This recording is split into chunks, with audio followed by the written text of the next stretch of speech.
महाराष्ट्र सांगली जिल्हा यांच्या मार्फत प्राप्त तक्रारीच्या अनुषंगाने आज दिनांक 20/11/25 रोजी प्रत्यक्ष पाहणी दरम्यान खालील बाबी निदर्शन आल्या।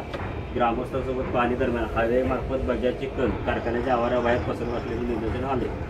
श्री आनंदा गुंडू जगदाळे यांचे घर बग्यात साठवणुकीच्या ठिकाणापासून अंदाजे 30 मीटर अंतरावर असल्याचे निदर्शन आले। सदर परिसरामध्ये अंदाजे 50 घरे आहेत। बग्याचे कण श्री आनंदा गुंडू जगदाळे यांच्या घराभोवती पसरल्याचे तसेच बाजूच्या शेतीवरील पिकावर पसरल्याचे निदर्शन आले। पाहणी दरम्यान हनुमंत जगदाळे, विनोद निकम, सोमनाथ जगदाळे यांच्या विहिरींचा व प्रवीण जगदाळे यांच्या बोरवेलचा पाण्याचा नमुना पृथक करण्यासाठी गोळा करण्यात आला। तसेच श्री आनंदा जगदाळे यांच्या अंगणामध्ये हायवेची गुणवत्ता मोजण्यासाठी मोबाईल व्हॅन लावण्यात आली। पाहणी दरम्यान औद्योगिक सांडपाणी आंबगावच्या दिशेने बाहेर जात नसल्याचे आढळले।